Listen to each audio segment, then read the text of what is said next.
Hello दोस्तों, मैं आपकी अध्यापिका लोपामुद्रा आप सभी को मेरे हिंदी ट्यूटोरियल चैनल पर बहुत बहुत स्वागत करती हूँ। आज हम लोग पढ़ने वाले हैं साहित्य सुधा, जो कि 11वीं कक्षा की किताब है। उसके अंतर्गत सुमित्रा नंदन पंत जी के द्वारा रचित काव्य भारत माता। उसे पढ़ने से पहले आज हम लोग सुमित्रा नंदन पंत जी के जीवनी को थोड़ा देख लेंगे। ये बहुत जरूरी है, आप लोगों के एग्जाम में शॉर्ट क्वेश्चन में जरूर आएगा। आप सभी काव्य परिचय को अच्छे से ध्यान देके के पढ़ लीजिएगा, क्योंकि उनमें से क्वेश्चन आ सकता है। चलिए शुरू करते हैं। हिंदी का छायावाद युग, जो कि 1918 से 1936 तक है, ये कविता का उत्कर्ष काल है। छायावाद युग को जानने से पहले आपके लिए ये जानना जरूरी है कि हिंदी के साहित्य को 4 भाग में विभक्त किया गया है। एक है आदिकाल, दूसरा है रीतिकाल, तीसरा है भक्तिकाल, चौथा है आधुनिक काल। आधुनिक काल का समय 1900 से वर्तमान समय तक जो कविताएं लिखा गया है, जो काव्य कविताएं हो या जो भी रचनाएं हो, जो भी नाटक हो, कहानी हो, उसके समय सीमा को आधुनिक काल कहा जाता है। 1900 से वर्तमान तक देश में बहुत सारे परिवर्तन हुए। देश में विदेशी शासन था, उसके साथ साथ हमारे देश में बहुत सारे कुसंस्कार थे। देश में जमींदारी प्रथा थी, दास प्रथा थी, बाल्य विवाह, दहेज प्रथा, अनमेल विवाह, अशिक्षा, सतीदाह प्रथा थी। तो उसके विरुद्ध जाकर के या उसे नजर में रखते हुए आधुनिक काल में बहुत सारे रचनाएं लिखा गया, जिसके कारण आधुनिक काल को बहुत से युग में विभाजित किया गया है।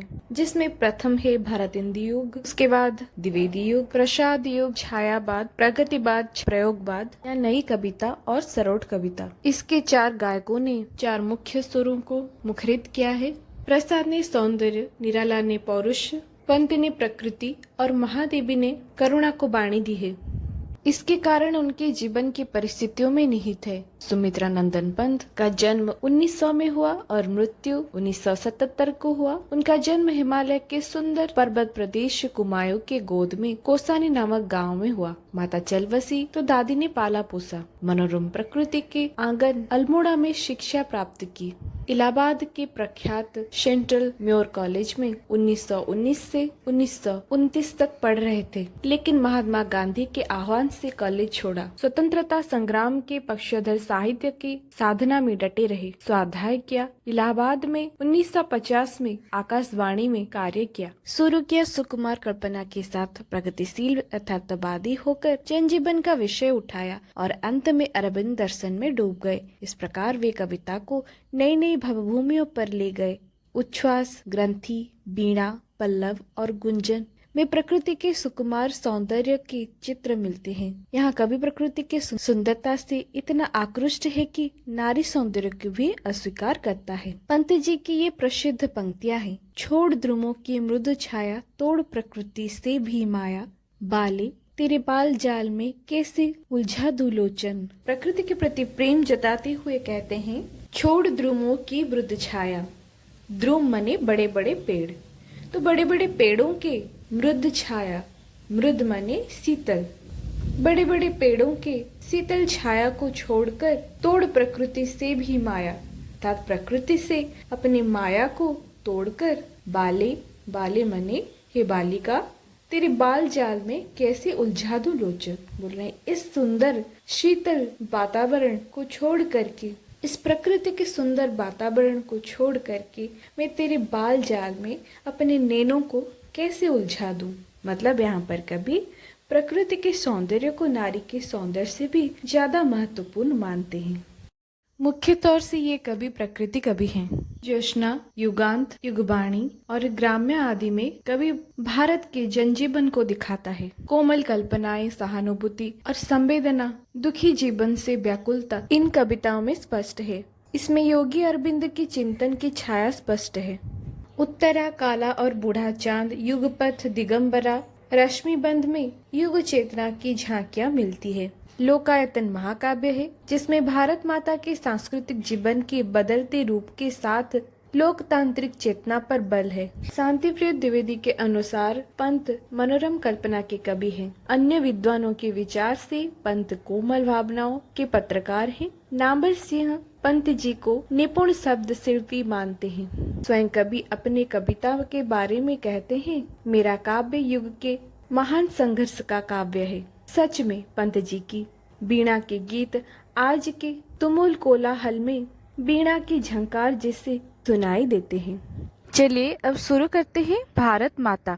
भारत माता ग्रामवासिनी, खेतों में फैला दृढ़ श्यामल, सस्य भरा जनजीवन आंचल। गंगा यमुना में सुचि श्रमजल, शील मूर्ति दुख सुख उदासिनी। भारत माता ग्रामवासिनी अर्थात जो भारत माता है, अर्थात गांव में निवास करने वाली साधारण सी महिला जैसी है, क्योंकि हमारे देश भारत कृषक बहुल राष्ट्र है और इसमें गांव बसता है। खेतों में फैला दृढ़ श्यामल अर्थात इस भारत के खेतों में दृग मने दृश्य, श्यामल मने हरे रंग का दृश्य फैला हुआ है। इसके खेतों में हरा रंग फैला हुआ है जो कि आंखों को बड़े सुंदर दिखते हैं। सस्य भरा जनजीवन आंचल मतलब सस्य से भरे हुए जनजीवन, जनजीवन मतलब जनसाधारण का जीवन, आंचल मने पहनावा। तो यहाँ के जनसाधारण का जीवन मानो सस्य से भरा हुआ हो और मानो यही फसल ही जनता का आंचल यानी पहनावा हो। मतलब भारत माता के खेतों में जो श्यामल दृश्य फैले हुए हैं, जो हरियाली फैला हुआ है और यहाँ के सस्य से भरे हुए जनसाधारण के जीवन ही भारत माता के आंचल स्वरूप है। गंगा जमुना में शुचि समजल, तो इसका अर्थ है कि भारत माता जो गंगा यमुना नदी वहन करती है, ये वही किसानों के पवित्र समजल है जिसे बहा करके वो खेतों में हरियाली लाते हैं। सील मूर्ति सुख दुख उदासिनी, और ये भारत वर्ष के हर एक व्यक्ति सीलता का मूर्ति है। सील माने शांत, शांति का प्रतीक है, शांति का मूर्ति है। यहाँ पर सील शब्द का दो अर्थ है, एक है सीलता अर्थात शांत और दूसरा है शीला अर्थात पत्थर, पत्थर की मूर्ति। यहाँ का जनसाधारण को कभी पत्थर की मूर्ति यानी शांति का मूर्ति बताते हैं और सुख दुख में उदासीन रहने वाली। और ये जो साधारण जनता है वो चाहे सुख हो या दुख हो, हर एक परिस्थिति में वो उदासीन रहती है, वो शांत रहती है। अर्थात यहाँ पर भारत माता को ही साधारण जनता के साथ तुलना किया गया है। मतलब यहाँ पर कवि का कहना है कि हमारी भारत माता एक साधारण सी महिला है जो कि गांव में निवास करती है, सस्य से ही उसका जीवन हरा भरा हुआ है। ये भारत वर्ष के हरियाली खेत मानो जैसे उसकी आंचल ही हो और उसके कठिन श्रम से बहने वाले उसके श्रम जल मानो गंगा और यमुना हो, और वो शांति की मूर्ति है और सुख दुख में हमेशा उदासीन रहती है। क्योंकि पराधीन भारत माता खुश कैसे हो सकती है, इसलिए वो उदास रहती है। स्वप्न मौन प्रभु पदनत चित्त बन, ऊँठों पर हंसते दुख के क्षण, स्वयं तप का धरती सामन, स्वर्ग कला भूप पथ प्रवासिनी। स्वप्न मौन अर्थात भारत माता जो कि बहुत दिनों से अंग्रेजों का गुलाम हुआ है, उसका स्वप्न मौन हो गया है, वो स्वप्न देखना भूल गई है। प्रभु पद नत चित्तवन, प्रभु मने भगवान, पद मने चरण, नत मने झुकना, चित्तवन मने हमारा मन और हमारा विचार। प्रभु के पद में ही उसका चित्त जो है, उसका मस्तिष्क, उसकी भावना सब नत मने झुके हुए हैं। होठों पर हंसते दुख के क्षण अर्थात इतने दुख में होने के बावजूद भी उसके होठों पर दुख के क्षण में भी हंसी दिखती है। अंग्रेजों के अधीन होने के बावजूद भी उसके मुंह पर एक धीमी सी मुस्कान है। संयम तप का धरती सामन अर्थात उसके तप में संयमता है, अर्थात वो धैर्य के साथ निरंतर स्वतंत्रता के लिए प्रयास कर रही है। उसका मन धरती सा सहनशील है। धैर्य के साथ सभी पीड़ा को सहने वाली स्वर्गीय कला के साथ वह अपने ही भूमि पर अर्थात अपने ही देश में प्रवासी की तरह रह रही है, विदेशी की तरह रह रही है। मतलब अपने ही देश में उसका कोई स्वतंत्रता नहीं है। जिससे हम दूसरे देश जाते हैं वहाँ पर हमारी कुछ भी नहीं चलती, उसी प्रकार उसकी जिंदगी बन गई है। अपने सारे अधिकार वो खो चुकी है। यहाँ पर पहले पद में कवि भारत माता के भौगोलिक रूप को दर्शाते हैं, फिर दूसरे पद में भारत माता के अंदर पल रहे निराश्यता को दिखा रहे हैं, निराशता को दिखा रहे हैं। किस प्रकार भारत माता के स्वप्न आज मौन पड़ गए हैं, वो किस प्रकार भगवान के चरण में लीन होकर के अपनी मुक्ति की प्रार्थना कर रही है। इतने दुखों के बावजूद भी वो थोड़ी सी मुस्कान उसके चेहरे पर है। सदियों से बंदी रहने के कारण वो अपनी स्वतंत्रता को भूल चुकी।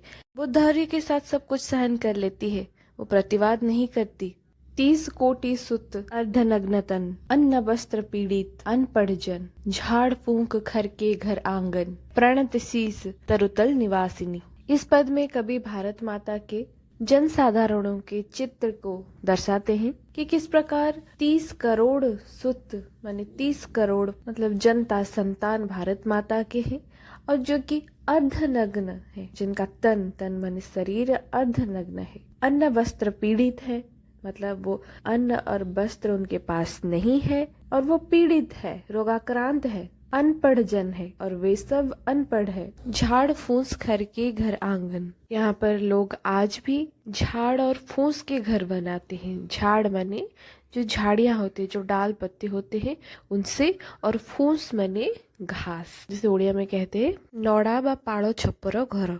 घर माने मिट्टी, मिट्टी के घर आंगन, और यहाँ पर लोगों के घर का आंगन मिट्टी का है। प्रणत शीस है, तो भारत के जनसाधारण अंग्रेजों के गुलामी कर रही थी, दूसरों के यहाँ काम कर रही थी। उसका शीस माने सर हमेशा सबके सामने झुका हुआ रहता था। प्रणत माने सिर झुकाए रहना, प्रणाम करना अर्थात गुलामी करना। तरुतल निवासिनी अर्थात भारत की करोड़ों जनता बेघर होकर के तरु के नीचे मतलब पेड़ पौधों के नीचे अपनी जिंदगी गुजार रही है। तरुतल, तरु माने पेड़, तल माने नीचे, निवास माने बसवास करना। हजारों सालों से बंदी होने के कारण किस प्रकार जिंदगी गुजार रही है। 1900 सदी में भी वो इसी प्रकार के जीवन जी रही थी, जो कि बड़ा दुखदायक है। विश्व प्रगति से निपट अपरिचित अर्ध सभ्य जीवन रुचि संस्कृत, रूढ़ी रीतियों से गति कुंठित, राहु ग्रासित शरदेंदु हासिनी। विश्व प्रगति से निपट अपरिचित अर्थात विश्व जिस गति से आगे बढ़ रही थी, जिस तौर तरीके से आगे बढ़ रही थी, जिस प्रकार विज्ञान के क्षेत्र में हो या किसी भी क्षेत्र में हो, राजनीतिक क्षेत्र में हो, जैसे भी वो जिस प्रकार आगे बढ़ रही थी, उस सब से भारत की साधारण जनता निपट अपरिचित थी। उन्हें इस बारे में कुछ पता ही नहीं होता। ये स्वतंत्रता के पूर्व कविता है, तो उस समय में भी भारत जिस दौर से गुजर रही थी, इसी का ये चित्र बताते हैं हमें कवि कि किस प्रकार भारतवासी विश्व की प्रगति से अपरिचित होकर रह रहे थे। अर्ध सभ्य जीवन रुचि संस्कृत, और भारत के लोग अर्ध सभ्य थे, पूरे सभ्य नहीं हुए थे। सभ्यता हमें छू ही नहीं पाया था। सभ्यता का अर्थ है जहाँ पर हर जनता शिक्षित होगा, कुसंस्कार से कुरीति से दूर रहता होगा, सबकी उचित अधिकार को पहचानता होगा, वह सभ्य। लेकिन भारत अर्ध सभ्य था, अशिक्षित था, कुसंस्कार से ग्रसित था, अपने अधिकार को पहचानता नहीं था। वो दूसरों के सामने अपने अधिकार के लिए गिड़गिड़ाता था, और उसका जीवन रुचि सिर्फ संस्कृत ही था। संस्कृत को ही वो अपना जीवन का रुचि बना लिया था। वही संस्कृति को, संस्कार, कुरीति को वो पकड़े हुए रहता था। जीवन रुचि उसका संस्कृत था, संस्कृत भाषा। ये भाषा बहुत ही ज्यादा पुराना भाषा है। हमारे ग्रंथों में उस समय के तौर तरीके के बारे में बताए गए हैं। उस जमाने में अपने जीवन को व्यवस्थित करने के लिए जो जो तौर तरीके अपनाए जाते थे, उससे लोग 1900 सदी में भी मानते थे, जिस कारण यहाँ पर कवि का कहना है कि यहाँ पर लोगों का जीवन रुचि संस्कृत है। लोग उसको आज भी मानते हैं और तब भी मानते थे। लोगों में कुछ नया बदला नहीं। इससे क्या होता है, कुसंस्कार और भी ज्यादा बढ़ती जाती है। जमाने के अनुसार हमें अपना तौर तरीकों को बदलना चाहिए, पर लोग संस्कृत को सब कुछ मान करके उसे जकड़ कर रखे थे। मतलब हमारे ग्रंथ, हमारे उपनिषद, हमारे रीति रिवाज सब पकड़े हुए रखे थे और उसी को ही वाहवाही देते थे। सच है कि उस समय हमारा संस्कृति, हमारे साहित्य बहुत ही आगे बढ़ा था, लेकिन जो कि आज भी बहुत उन्नत है। लेकिन उसे पकड़ कर रखने से अच्छा है कि हमें उसी नजर रखते हुए इस समय आगे बढ़ना चाहिए। हमें और भी कुछ नया करना चाहिए। लोग ये बात भूल जाते थे। रूढ़ी रीतियों से गति कुंठित, अर्थात उस समय लोगों को रूढ़ी अर्थात रीति रिवाजों से उनका गति कुंठित हो जाता था। बहुत सारी कुरीति कुसंस्कार उस समय व्यापित था, जिस कारण लोग आगे नहीं बढ़ पा रहे थे। लोगों में तरह तरह के कुसंस्कार भरा हुआ था। लोग चाहकर भी संस्कार को मानते हुए आगे नहीं बढ़ पा रहे। राहु ग्रासित शरदिंदु हास्य, जिस कारण भारत का मुख ऐसा प्रतीत होता था जैसे उसे राहु ने ग्रास कर लिया हो। शरदिंदु हासिनी, शरद ऋतु में प्रफुल्लित होने वाली भारत माता, जो शरद ऋतु में जिसके खेत खलिहान भर उठते हैं, खिलखिला उठने वाली, फूलों से भर जाने वाली, प्रफुल्लित होने वाली, सस्य से फसलों से भर जाने वाली हरी भरी भारत माता की चेहरा मुरझा जाता है, मानो जिससे उसके चेहरे को राहु ने ग्रास कर लिया हो। सदियों का खंडहर निष्क्रिय मन, लक्ष्यहीन जर्जर जनजीवन, कैसे हो भू रचना नूतन, ज्ञान मूढ़ गीता प्रकाशिनी। सदियों का खंडहर निष्क्रिय मन, अर्थात भारत माता किसी जमाने में एक सुंदर इमारत जैसे हुआ करती थी, जो कि बार बार सदियों से विदेशियों के आक्रमण से पीड़ित होकर के अब मानो किसी खंडहर बन गई है। उसका मन जैसे निष्क्रिय बन पड़ा है और कुछ करने की चाह उसमें नहीं है। निष्क्रिय माने क्रियाहीन, जिसमें कार्य करने की क्षमता न हो। कभी एक पक्की मजबूत इमारत की तरह हमारे देश का गौरव विश्व भर में अतुलनीय था, चाहे वो विज्ञान हो, साहित्य हो, कला के क्षेत्र हो, जैसे युद्ध कला, मूर्ति कला, चित्रकला, नृत्य कला, संगीत कला, शास्त्र कला, शिक्षा हो, अर्थनीति, ज्योतिर्विज्ञान, वाणिज्य, सभी क्षेत्र में उन्नत और समृद्ध हमारा भारत देश था। वैभव और शानो शौकत से पूर्ण हमारा देश था, लेकिन बार बार विदेशियों के शासन से आज वह एक खंडहर की तरह हो गया है, एक टूटे फूटे मकान की तरह हो गया है और उसका मन निष्क्रिय बन पड़ा है। उसमें आगे बढ़ने की और कोई इच्छा ही नहीं जागृत होती। लक्ष्यहीन जर्जर जनजीवन, और इसका जन जन का जीवन जर्जर बन पड़ा है, विकट हो गया है, कठिन हो गया है। ये युवा पीढ़ी लक्ष्यहीन हो चुका है, उसमें आगे बढ़ने की और कोई इच्छा ही नहीं है, उसमें कोई लक्ष्य ही नहीं है, जिस कारण हमारा देश सदियों से ही लुंठित होती आ रही है, विदेशी शासन से शासित हो आ रही है। इस कारण जनजीवन विकट हो चुका है, साधारण जनताओं का जीना मुश्किल हो चुका है, उनका जीवन जर्जर यानी असह्य हो चुका है, उनके लिए जीना कठिन बन पड़ा है। कैसे हो भू रचना नूतन, जिससे कवि दुखी होकर के कह रहे हैं, अगर इस प्रकार होता रहा तो भारत का भू रचना किस प्रकार होगा, कैसे नया भारत का निर्माण होगा। भू मने भूमि, रचना मने बनाना, तो हमारा भारत कैसे आगे बढ़ेगा, कौन बनाएगा, कौन उस खंडहर को फिर से इमारत में बदलेगा। ज्ञान मूढ़ गीता प्रकाशिनी, आज सभी भारतवासी ज्ञान पाने से, शिक्षा पाने से वंचित है, जो कभी गीता के द्वारा विश्व को प्रकाशित किया था, विश्व को उजागर करने वाली गीता दिया था। तो उस भारत को आज अंधविश्वास, अशिक्षा, कुसंस्कार से गुजरना पड़ रहा है। इसीलिए कभी दुखी है कि हम कभी इमारत थे, कभी हमने अपने गीता से दुनिया भर को उजागर किया था, दुनिया को नया दिग्दर्शन दिया था, लोगों को गीता का ज्ञान दिया था, लेकिन वही भारत आज अज्ञानता के अंधेरे में है, वो शिक्षा से वंचित है। गीता का दर्शन देने वाली भारत माता आज अज्ञानता का अंधेरे के नीचे दब गई है। पंचशील रत विश्व शांति व्रत, युग युग से गृह आंगन श्रीहत, कब होंगे जन उदात्त जागृत, सोच मग्न जीवन विकासिनी।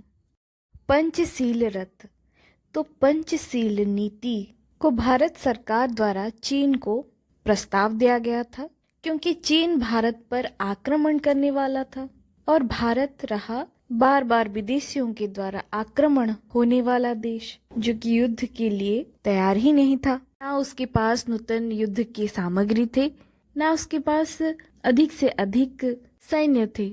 ये पंचशील नीति 5 प्रकार के शांति प्रस्ताव है, जिसमें पहला है दोनों एक दूसरे के देश के अखंडता का रक्षा करेंगे। कोई भी दूसरे देश पर जबरन अपना अधिकार स्थापन नहीं करेगा, ना ही आतंकवाद फैलाएगा। दूसरा प्रस्ताव है, दोनों देश अपने अंदर के आंतरिक मामलों में दखल अंदाजी नहीं करेंगे। जिस प्रकार कश्मीर का मुद्दा हो, देश में किसानों का मुद्दा हो, नक्सलों का मुद्दा हो, आर्थिक स्तर में कोई भी मुद्दा हो या राजनीतिक मुद्दा हो, एक देश दूसरे देश के निजी मामले पर दखल अंदाजी नहीं करेगा। तीसरा है युद्ध, कोई किसी के ऊपर अचानक आक्रमण या युद्ध की घोषणा नहीं करेगा। चौथा है अंतर्राष्ट्रीय स्तर पर कोई भी विपत्ति आए या आपत्ति आए या कुछ भी मुद्दा हो, हमेशा एक दूसरे का साथ देंगे।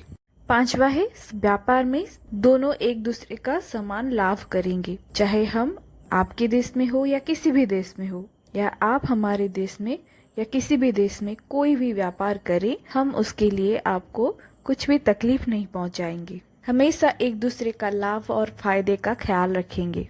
तो यहाँ पर कवि का कहना है कि पंचशील रथ मतलब पंचशील नीति युक्त, रथ माने युक्त, और विश्व शांति व्रत, और विश्व में शांति का कामना करना हम भारतीयों का व्रत है। मतलब हम हमेशा शांति ही चाहते हैं। युग युग से गृह आंगन श्रीहत, लेकिन युग युग से हमारे ही घर में आकर के हमें विदेशी आक्रमण करते हैं, हमें अत्याचार करते हैं, और हमारा गृह का आंगन जो है वो श्रीहत हो पड़ा है, जिस कारण हमारे घर का आंगन श्रीहत मतलब श्रीहीन हो गया है, हमारा घर बार सब उजड़ गया है।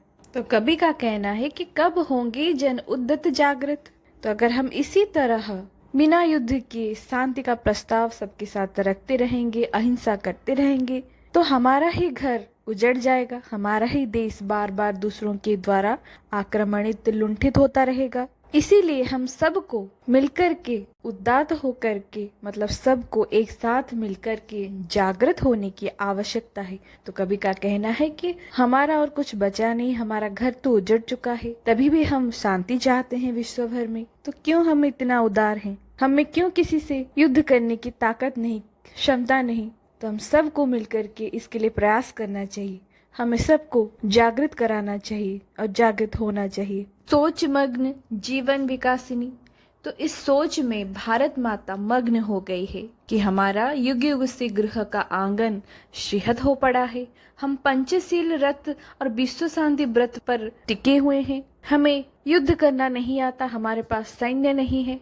गीता को विश्व भर में प्रकाश करने वाली भारत आज ज्ञान मूढ़ बन गया है, मूर्ख बन गया है, वो खुद अज्ञानता के अंधकार में है, फिर भी हमारा मन निष्क्रिय है, हम ये सब सहते आ रहे हैं। और विश्व की प्रगति से भी हम निपटा परिचित हैं। विश्व कहाँ प्रगति कर रही है और हमें कुसंस्कार अभी भी ग्रासित कर रखा है, हम कुरीति और कुरिवाजों पर आज भी जी रहे हैं।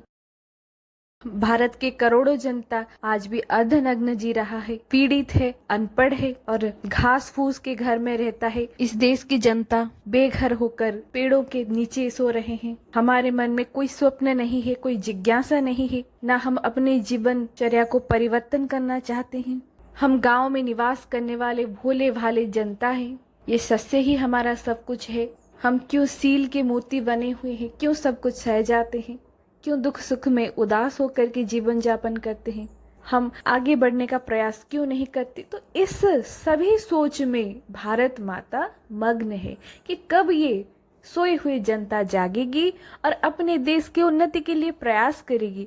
जो देश कभी इमारत हुआ करता था आज वो खंडहर है, लेकिन इस देश के जनता को कुछ चिंता ही नहीं। तो ये सोच में भारत माता मग्न है, जीवन विकासिनी, और वो सबके जीवन में विकास लाने की कोशिश के सोच में मग्न है। यहाँ पर फिर कवि कहते हैं, उसे चाहिए लौह संगठन, सुंदर तन, श्रद्धा दीपित मन, भव जीवन प्रति अथक समर्पण, लोक कल्याणमयी रस विलासिनी। जो भारत माता कभी सभ्य और समृद्ध हुआ करती थी, विश्व भर में उसके ज्ञान की चर्चा हो रही थी, आज वो मूर्ख है। इसी बात से भारत माता चिंतित है कि किस प्रकार हम फिर विकास की ओर जाएं, कैसे भारत की करोड़ों जनता आगे बढ़ेंगे। तो इसी फिर से वापस समृद्ध बनाने के लिए कवि कहते हैं कि हमें चाहिए लौह संगठन। उसे माने भारत माता, भारत माता को मतलब भारत के करोड़ों जनताओं को देश की सुरक्षा के लिए चाहिए लौह संगठन। एक लौह संगठन बनाना है। लौह संगठन मतलब लोहे के जैसे मजबूत संगठन बनाना चाहिए, मजबूत सैन्य बनाना चाहिए, जिससे वो भारत माता को विदेशी आक्रमणों से रक्षा कर सके। और इसके साथ सुंदर तन भी चाहिए। लौह संगठन के लिए सुंदर तन मतलब सुंदर शरीर चाहिए। सुंदर शरीर के लिए क्या चाहिए? अच्छे अच्छे खाद्य का ग्रहण करना भी आवश्यक है, इससे हम स्वस्थ और निरोग रह सके। भारत माता के भूखे संतानों को पौष्टिक आहार चाहिए और साथ ही श्रद्धा दीपित मन चाहिए, मतलब श्रद्धा से पूर्ण मन चाहिए, जो कि काम के लिए हमेशा समर्पित हो। उसके मन में देश के प्रति श्रद्धा हो, अपने देश की उन्नति की श्रद्धा हो, भव जीवन प्रति अथक समर्पण हो। और अपने भव माने संसार, तो संसार के प्रगति के लिए, संसार के हर एक जीव के प्रति, हर एक जीवन के प्रति उसके मन में अथक समर्पण भाव हो। मतलब अथक माने बहुत ज्यादा समर्पण की भावनाएं होनी चाहिए, जिससे हमारा देश आगे बढ़ सकेगी। कोई भी क्षेत्र हो, चाहे वो कला हो, विज्ञान हो, उद्योग हो, हर क्षेत्र में हम एक दूसरे की उन्नति का कामना करना चाहिए।